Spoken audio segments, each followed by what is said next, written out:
The Protectors of the Wood Adventure Series, episode number 171, The Journey Underground. Following Wendy's advice, Abby followed the opening on the left side. The very low ceiling forced her to duck at times, and the panic of claustrophobia returned. The tunnel slowly became smaller and smaller until there was room for only one person ducking low. Suddenly, the path ahead seemed to drop off a cliff. Abby stood near the edge and held the mapstick forward to see. It looked as if the floor of the tunnel had collapsed, perhaps endless years ago. A strong, cool breeze smelling of water rose up from the open space beyond. She carefully inched her way as far as she dared, and saw stones and clay falling steeply into the darkness below. She knew their destination was down in that deep unknown. Wendy appeared at her side. What can we do now?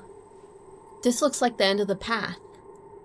You're in charge of this expedition. What do you think? Abby held the mapstick further out into the void. She could see the collapsed floor run down a slope of rocks and clay at an angle of perhaps 45 degrees. The stone was not sheer and vertical, but in smaller pieces like a landslide. It was dangerous, but not impossible. Abby sat on the edge and tested a first step with her sneaker. The rubber sole held firmly. And then the voice in her mind spoke. Turn around. Descend facing the stones as you would climb down a ladder. But I won't be able to see what's below me. You'll be able to feel it. And by the way, you've still got the twine in your pocket. Ah, thank you. She tied the mapstick to her belt as she had done the day before. And so, with a sigh and a prayer, she slid over the edge on her stomach. Her feet caught the first ledge as she desperately leaned forward, keeping a grip on whatever she could hold. The stones were not loose. Chunks of limestone and hard clay made a rough but stable surface. Above her, she sensed Wendy beginning her descent. Abby was thinking, How can she do it? She's old. Very old. Downward they went, losing track of time. The sound of rushing water surrounded them. The wind was chilly. Abby concentrated on one foothold at a time, and then she looked for a new step and found herself standing on a solid floor. A long and uneven passageway stretched out ahead. It was oval in shape, with irregular gray walls that expanded and contracted into narrow openings. They marched side by side. The wind at their backs increased and the temperature fell. The splashing noise of a whitewater stream increased until Abby expected the rapids to cross their path any minute. Coming to a very narrow opening, the noise became a crashing din. They stepped carefully through a round hole with the wind whipping them from behind. Suddenly the path became a wide ledge on the shore of a roaring, echoing stream that entered their tunnel and poured down swift and boiling rapids. The glow of the Mapstick sparkled as if the water itself gave off a silver blue glow. Beads of moisture covered the rocks and all sides of the tunnel, reflecting a dazzling light. Abby was thinking, Where is this going to end? I haven't a clue. But we can't stop here. Only Wendy is holding me to some shred of reality. Otherwise, this is Hades, land of lost souls. You need the sweater, dear. Please, wear it to make me happy. Your teeth are chattering. Don't worry, this too shall end. and soon their tunnel was dry and sloped upward. The way ahead expanded into a hallway with stalactites growing from the ceiling on both sides, dripping into stalagmites growing up on the floor. At times the two met and formed thick pillars from floor to ceiling. Abby was thinking, I'm so happy to see those stalactites broken off over our heads. Humans must be maintaining this path, or at least maintained it sometime in the past. Oh my, the ceiling. It's like a cathedral now. The hallway is enormous. Gemstones, crystals glisten everywhere. The blue of the dreamstone flashes like a rainbow. Stones as large as boulders shine in the walls. Now, this is not for you.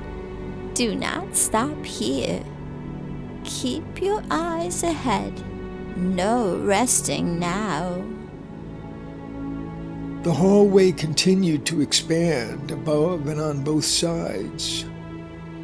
Suddenly a walkway appeared ahead of them, a path defined by two seemingly endless rows of stalactites, broken from the ceiling and laid end to end.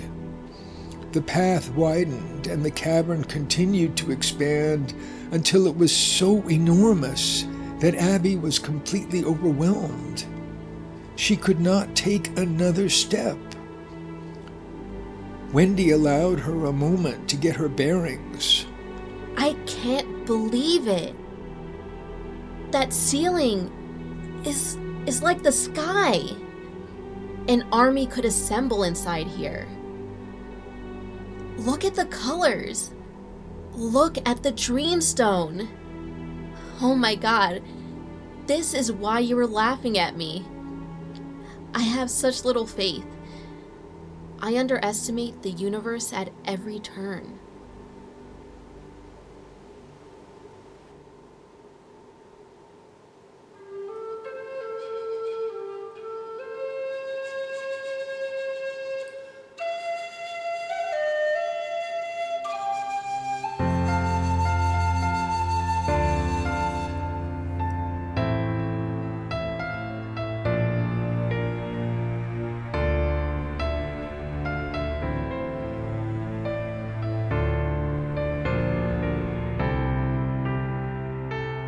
On a day I see coming, tell you where I'll be, with all of you in sorrow, beneath the ancient tree. Then tell me there's a chance for us. Let me hear you say we can find a bridge to cross. There must be a way. When it seems there's no tomorrow for this life that we've known, I'll take your hand in sorrow. We won't be alone. Then Tell me there's a chance for us. Let me hear you say that we can find a bridge to cross. There must be a way.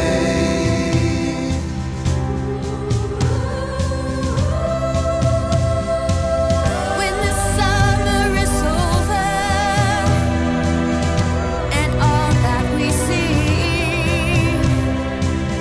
is a lost world around us in a dying country, then tell me there's a chance for us.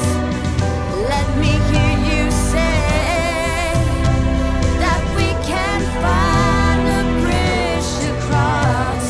There must be a way. When we're lost in the darkness, then just round the bend, a new day is dawning. Our hopes rise again. A new day is dawning. Our hopes rise again.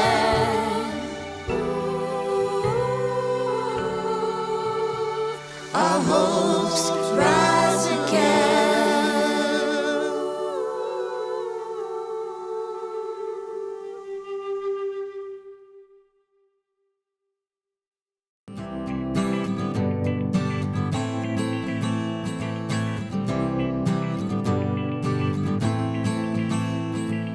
Trillions of living things are everywhere around. Our lives are all planted deep into the sacred ground. There's everything to love and everything to fear.